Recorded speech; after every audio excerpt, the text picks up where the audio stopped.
आज 13 मार्च दोपहर 1 बजे विज्ञान साइंस का ये पेपर आपको सेम टू सेम मिलेगा। नमस्कार बच्चों, अगर आप राजस्थान बोर्ड कक्षा 9 के स्टूडेंट हैं, विज्ञान साइंस पेपर की आप तैयारी कर रहे हैं, तो ये वीडियो आप सभी बच्चों के लिए स्पेशल होने वाला है। इस वीडियो के अंदर मैं आपको राजस्थान बोर्ड कक्षा 9 विज्ञान साइंस का एकदम सेम टू सेम पेपर इस वीडियो के अंदर देने वाला हूं। अगर आपने एग्जाम से पहले इस कंप्लीट पेपर को आपने अच्छे से तैयार कर लिया तो विज्ञान के पेपर में, साइंस के पेपर में पूरे 100 नंबर आप फोड़ सकते हैं। और पूरा पेपर इस वीडियो के अंदर आपको विद सॉल्यूशन मिलने वाला है, तो वीडियो को आपको कहीं पर भी स्किप नहीं करना है, वीडियो को आपको कंप्लीट देखना है। और पेपर को स्टार्ट करने से पहले आप सभी बच्चों से मेरी एक छोटी सी रिक्वेस्ट है कि सभी बच्चों को कमेंट बॉक्स में जय श्री श्याम जरूर लिखना है। श्याम बाबा के आशीर्वाद से आपका विज्ञान का पेपर एकदम अच्छा जाने वाला है और सभी बच्चे विज्ञान के पेपर में पूरे 100 नंबर फोड़कर आने वाले हैं। तो सभी बच्चों को कमेंट बॉक्स में जय श्री श्याम आर्य का सारा जरूर लिखना है। और पेपर के अंदर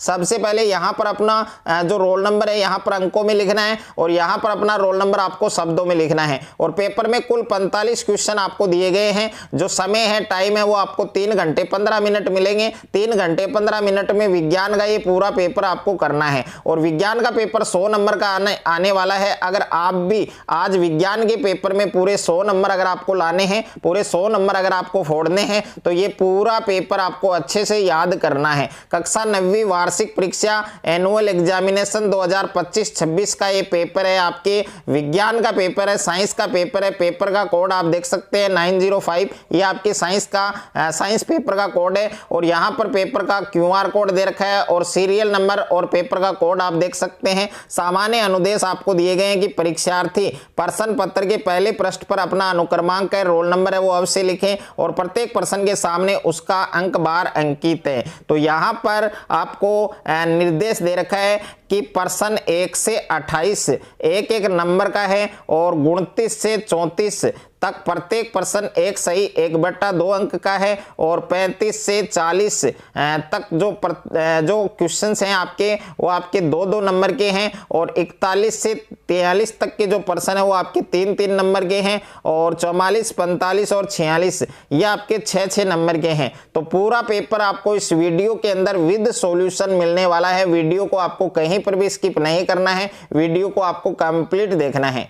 पेपर के अंदर सबसे पहले आप देख सकते हैं प्रश्न संख्या 1 आपको दिया गया है, 25 डिग्री सेल्सियस का केल्विन में मान क्या होगा। यानी 25 डिग्री सेल्सियस का केल्विन में आपको मान बताना है। तो ए ऑप्शन में दे रखा है आपके 288 केल्विन और बी ऑप्शन में दे रखा है 298 केल्विन और सी ऑप्शन में दे रखा है 300 केल्विन और डी ऑप्शन में दे रखा है 273 केल्विन। तो इस प्रश्न का सही उत्तर आपके ऑप्शन नंबर बी होगा। यानी 25 डिग्री सेल्सियस है, उसका केल्विन में मान कितना होगा, 298 केल्विन। तो इस क्वेश्चन का करेक्ट आंसर, सही उत्तर आपके बी ऑप्शन होगा। उसके बाद में देखिए दूसरा प्रश्न आपको पूछा गया है कि 0 डिग्री सेल्सियस पर जल की भौतिक अवस्था क्या होगी। 0 डिग्री सेल्सियस पर जल की आपको भौतिक अवस्था बतानी है। तो ए ऑप्शन में है ठोस और बी ऑप्शन में है द्रव्य, सी ऑप्शन में है गैस और डी ऑप्शन में है प्लाज्मा। तो 0 डिग्री सेल्सियस पर जल की भौतिक अवस्था क्या मानी जाएगी। तो इस प्रश्न का सही उत्तर प्यारे बच्चों आपके ठोस होगा, यानी सॉलिड माना जाएगा। तो ए वाला जो ऑप्शन है वो आपका करेक्ट आंसर है। उसके बाद में देखिए नेक्स्ट है आपके प्रश्न संख्या 3 आपको दिया गया है कि इमल्सन का उदाहरण है। तो इमल्सन का उदाहरण आपको बताना है। ए ऑप्शन में है स्पंज और बी ऑप्शन में है दूध और सी ऑप्शन में है जेली और डी ऑप्शन में है पनीर। तो इमल्सन का उदाहरण क्या होगा, इमल्सन का उदाहरण होगा प्यारे बच्चों आपके दूध। तो इस प्रश्न का सही उत्तर क्या माना जाएगा, दूध माना जाएगा। यानी बी वाला जो ऑप्शन है वो आपका करेक्ट आंसर होगा। उसके बाद में नेक्स्ट है आपके 4 नंबर प्रश्न आपको दिया गया है कि ऑक्सीजन के क्वथनांक का मान क्या है। तो ऑक्सीजन के क्वथनांक का मान क्या है। ए ऑप्शन में दे रखा है -283 डिग्री सेल्सियस और बी ऑप्शन में दे रखा है -163 डिग्री सेल्सियस और सी ऑप्शन में है -173 डिग्री सेल्सियस और डी ऑप्शन में दे रखा है -183 डिग्री सेल्सियस। तो 4 नंबर प्रश्न है, इसका सही उत्तर प्यारे बच्चों आपके डी ऑप्शन होगा। और डी ऑप्शन के अंदर माइनस का 183 डिग्री सेल्सियस आपको दे रखा है, तो इस प्रश्न का सही उत्तर प्यारे बच्चों डी ऑप्शन होगा। उसके बाद में देखिए नेक्स्ट है आपके 5वां प्रश्न आपको दिया गया है कि HNO3 यानी नाइट्रिक अम्ल में ऑक्सीजन के कितने परमाणु हैं। तो ए ऑप्शन में 1 दे रखा है, बी ऑप्शन में 2 दे रखा है, सी ऑप्शन में 3 दे रखा है और डी ऑप्शन में 4 दे रखा है। तो HNO3 है, उसमें ऑक्सीजन के कितने परमाणु होंगे। तो 5वां प्रश्न है, इसका सही उत्तर प्यारे बच्चों आपके 3 होगा, यानी सी वाला जो ऑप्शन है वो आपका करेक्ट आंसर होगा। उसके बाद में अगला प्रश्न है आपके प्रश्न संख्या 6 आपको दिया गया है कि बहुपरमाणुक सल्फेक्टाइन है, उसका संकेत क्या होगा। तो बहुपरमाणुक सल्फेक्टाइन का संकेत आपको बताना है, सिंबल बताना है।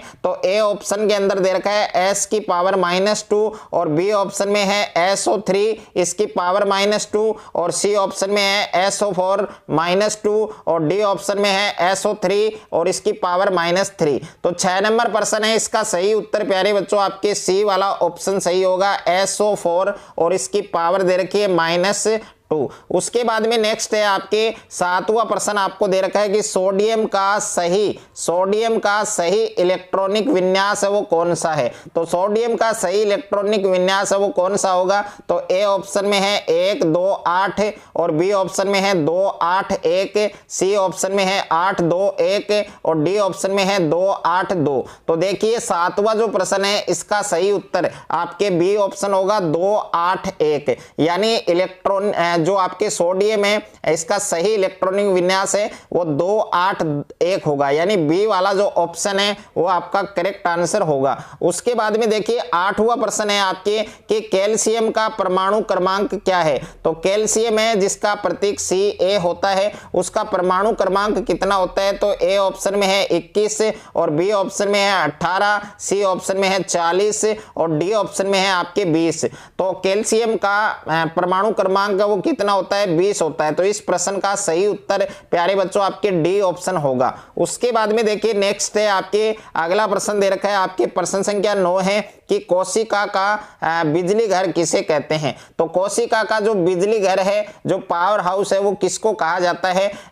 ए ऑप्शन के अंदर है माइटोकॉन्ड्रिया और बी ऑप्शन के अंदर है आपके लाइसोसोम और सी ऑप्शन में है राइबोसोम और डी ऑप्शन में है केंद्रक। तो कोशिका का बिजली घर किसको कहा जाता है, माइटोकॉन्ड्रिया को कहा जाता है। कोशिका का शक्ति ग्रह माइटोकॉन्ड्रिया को कहा जाता है। तो ए वाला जो ऑप्शन है वो आपका करेक्ट आंसर होगा। उसके बाद में प्रश्न संख्या 10 आपको दे रखा है कि डीएनए के क्रियात्मक खंड को क्या कहा जाता है। तो डीएनए के क्रियात्मक खंड है उसको क्या कहा जाता है। ए ऑप्शन के अंदर है आपके गुणसूत्र, बी ऑप्शन के अंदर है आपके सेंट्रोमियर और सी ऑप्शन में है आपके जीन और डी ऑप्शन में है आपके केंद्रक। तो डीएनए के क्रियात्मक खंड को जीन कहा जाता है। तो इस प्रश्न का सही उत्तर प्यारे बच्चों आपके सी ऑप्शन होगा। उसके बाद में देखिए रिक्त स्थानों की आपको पूर्ति करनी है। तो प्रश्न संख्या 11 के अंदर दे रखा है आपको कि जीवधारियों में हेतु नई कोशिकाएं बनती हैं। तो 11 नंबर जो रिक्त स्थान है इसमें आएगा बच्चों वृद्धि एवं मरम्मत। क्या आएगा बच्चों, वृद्धि एवं मरम्मत। तो 11 नंबर रिक्त स्थान में आपको लिखना है वृद्धि एवं मरम्मत। आपको लिखना है, क्या लिखना है बच्चों, वृद्धि एवं मरम्मत। तो इस रिक्त स्थान को आप देख सकते हैं कि जीवधारियों में वृद्धि एवं मरम्मत हेतु नई कोशिकाएं बनती हैं। तो 11 नंबर रिक्त स्थान में केवल आपको लिखना है वृद्धि एवं मरम्मत आपको लिखना है। उसके बाद में देखिए 12 नंबर है आपके कि अमीबा जीव है। तो अमीबा किस प्रकार का जीव है। तो 12 नंबर रिक्त स्थान के अंदर लिखना है बच्चों आपको एक कोशिकीय। क्या लिखना है बच्चों, एक कोशिकीय आपको लिखना है। यानी अमीबा है वो कौन सा जीव है, एक कोशिकीय जीव है। तो 12 नंबर रिक्त स्थान में सभी बच्चे एक कोशिकीय लिखेंगे। उसके बाद में देखिए 13 नंबर दे रखा है रिक्त स्थान है में चालनी नलिका पाई जाती है। तो जो चालनी नलिका है वो किस में पाई जाती है, वो पाई जाती है प्यारे बच्चों आपके फ्लोएम में। तो यहाँ पर 13 नंबर रिक्त स्थान है, इसमें बच्चों आपको क्या लिखना है, फ्लोएम लिखना है। क्या लिखना है बच्चों, फ्लोएम। उसके बाद में देखिए 14 नंबर है आपके कि रक्त एक प्रकार का उत्तक है। तो रक्त एक प्रकार का तरल संयोजी उत्तक है। तो इसमें आपको लिखना है तरल संयोजी। क्या लिखना है बच्चों, तरल संयोजी आपको लिखना है। क्या लिखना है? तरल संयोजी। यानी रक्त है जो ब्लड है वो एक प्रकार का तरल संयोजी उत्तक है, तो इस रिक्त स्थान में आपको तरल संयोजी लिखना है। उसके बाद में देखिए 15 नंबर है आपके स्थिति में परिवर्तन एक है। तो स्थिति में परिवर्तन एक क्या है प्यारे बच्चों? गति है। क्या है? गति। तो इस रिक्त स्थान में आपको क्या लिखना है बच्चों? गति लिखना है। उसके बाद में देखिए 16 नंबर है आपके किसी वस्तु का प्रति इकाई समय में उसके वेग में होने वाला परिवर्तन है। तो 16 नंबर में आपको लिखना है बच्चों त्वरण। 16 नंबर रिक्त स्थान है उसमें आपको क्या लिखना है? त्वरण लिखना है। उसके बाद में बच्चों आपको अति लघुतरात्मक प्रश्न दे रखे हैं जिनके उत्तर आपको एक शब्द में या एक पंक्ति में आपको लिखने हैं। तो प्रश्न संख्या 17 आपको दे रखा है कि रासायनिक परिवर्तन का एक उदाहरण दो। यानी रासायनिक परिवर्तन के आपको उदाहरण देने हैं। मैं आपको 2 उदाहरण बताने वाला हूं और इनमें से आपको केवल एक उदाहरण लिखना है। तो इसमें पहला उदाहरण है रासायनिक परिवर्तन का कि लकड़ी का जलना। क्या लिखना है बच्चों? लकड़ी का जलना। ये किसका उदाहरण है? लकड़ी का जलना। लकड़ी का जलना ये आपके रासायनिक परिवर्तन का उदाहरण है।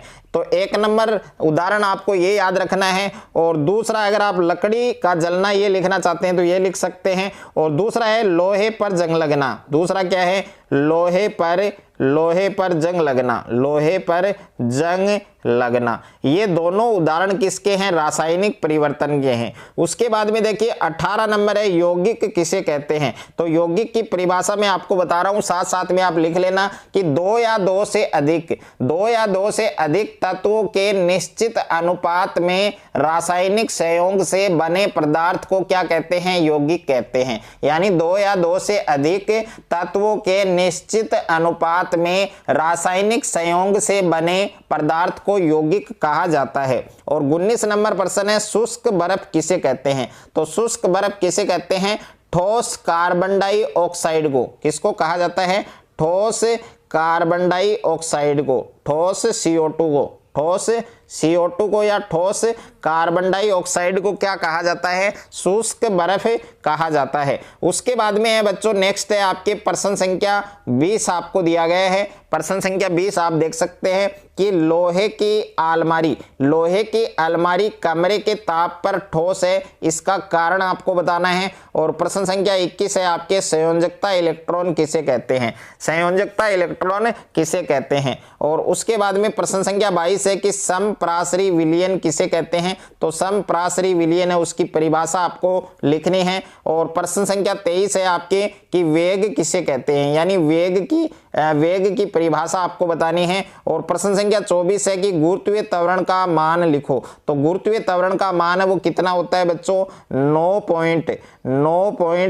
9.8 मीटर प्रति सेकंड स्क्वायर। 9.8 मीटर प्रति सेकंड स्क्वायर ये मान किसका होता है? गुरुत्वीय त्वरण का मान होता है, जिसको हम G से डिनोट करते हैं, G से दर्शाते हैं। उसके बाद में देखिए 25 नंबर प्रश्न दे रखा है कि गलनांक को परिभाषित करो। तो गलनांक की जो परिभाषा है वो आपको लिखनी है। उसके बाद में प्रश्न संख्या 26 आपको दे रखा है कि टिंक्चर आयोडीन है, इसमें विलेय कौन है। तो टिंक्चर आयोडीन है, इसमें विलेय कौन है बच्चों? आयोडीन है। इसमें विलेय कौन है? आयोडीन। तो इसका उत्तर होगा आपके आयोडीन। उसके बाद में देखिए नेक्स्ट है आपके प्रश्न संख्या 27 है कि हाइड्रोजन के समस्थानिकों के नाम। तो हाइड्रोजन के 3 समस्थानिक हैं, उन तीनों समस्थानिकों के नाम आपको लिखने हैं। और प्रश्न संख्या 28 आपको दे रखा है कि समस्थानिकों के 3 उपयोग लिखो। तो समस्थानिकों के 3 उपयोग हैं वो आपको लिखने हैं। और उसके बाद में प्रश्न संख्या 29 दे रखा है कि चाल और वेग में अंतर बताओ। तो चाल और वेग में आपको अंतर बताना है। और प्रश्न संख्या 30 है कि गति का तीसरा समीकरण आपको लिखना है। तो गति का जो तीसरा समीकरण है वो क्या होता है, इसका आंसर आपको बच्चों कमेंट बॉक्स में बताना है। और जो स्टूडेंट इस क्वेश्चन का करेक्ट आंसर कमेंट बॉक्स में बताएगा उसका कमेंट वो पिन किया जाएगा। उसके बाद में प्रश्न संख्या 31 है आपके दाब किसे कहते हैं। दाब किसे कहते हैं। और उसके बाद में प्रश्न संख्या 32 आपको दे रखा है कि किसी वस्तु के द्रव्यमान और भार में क्या अंतर है। तो किसी वस्तु के द्रव्यमान और भार में क्या अंतर होता है, क्या डिफरेंस होता है। प्रश्न संख्या 33 है कि परमाणु द्रव्यमान इकाई को परिभाषित करो। तो परमाणु द्रव्यमान इकाई है, उसकी आपको परिभाषा लिखनी है, उसके उदाहरण लिखने हैं। और प्रश्न संख्या 34 है आपके नाइट्रिक अम्ल HNO3 के आणविक द्रव्यमान का परिकलन करो। तो नाइट्रिक अम्ल है HNO3 है, उसके आणविक द्रव्यमान का परिकलन करना है। और प्रश्न संख्या 35 है, सूत्र आपको लिखना है। एक तो है एल्यूमिनियम क्लोराइड। तो एल्यूमिनियम क्लोराइड है, इसका फार्मूला क्या होता है AlCl3। उसके बाद में सोडियम सल्फाइड है। तो सोडियम सल्फाइड का जो फार्मूला है प्यारे बच्चों वो होगा आपके Na2S, ये आपको याद रखना है। उसके बाद में देखिए नेक्स्ट है आपके प्रश्न संख्या 36 आपको दे रखा है कि बोर की अवधारणाएं लिखो। तो बोर की जो अवधारणाएं हैं वो आपको लिखनी है। और 37 नंबर प्रश्न है कि उत्प्लावकता से आप क्या समझते हैं। तो उत्प्लावकता से आप क्या समझते हैं। प्रश्न संख्या 38 है आपके वेग में परिवर्तन की दर को समझाओ। तो वेग में परिवर्तन की दर क्या होती है बच्चों, त्वरण होती है। तो आपको किसको समझाना है, त्वरण को समझाना है। उसके बाद में देखिए नेक्स्ट है प्रश्न संख्या 39 है ऊर्ध्वपातन किसे कहते हैं, उदाहरण देकर समझाओ। तो ऊर्ध्वपातन क्या होता है इसके बारे में आपको लिखना है, उदाहरण सहित आपको समझाना है। और 40 नंबर प्रश्न है कि मिश्रण और यौगिक में अंतर स्पष्ट करो। तो मिश्रण और यौगिक है उसमें आपको अंतर स्पष्ट करना है।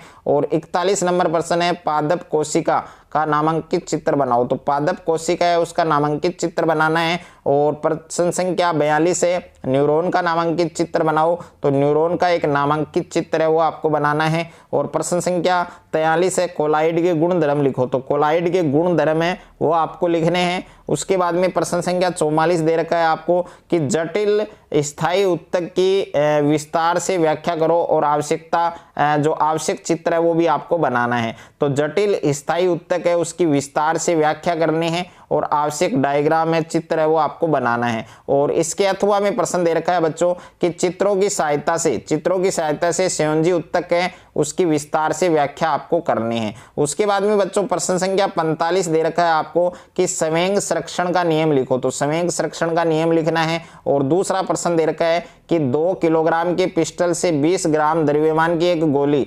150 मीटर सेकंड के क्षैतिज वेग से छोड़ी जाती है। पिस्टल के पीछे हटने के वेग का परिकलन आपको करना है। उसके बाद में बच्चों अथवा में प्रश्न दे रखा है।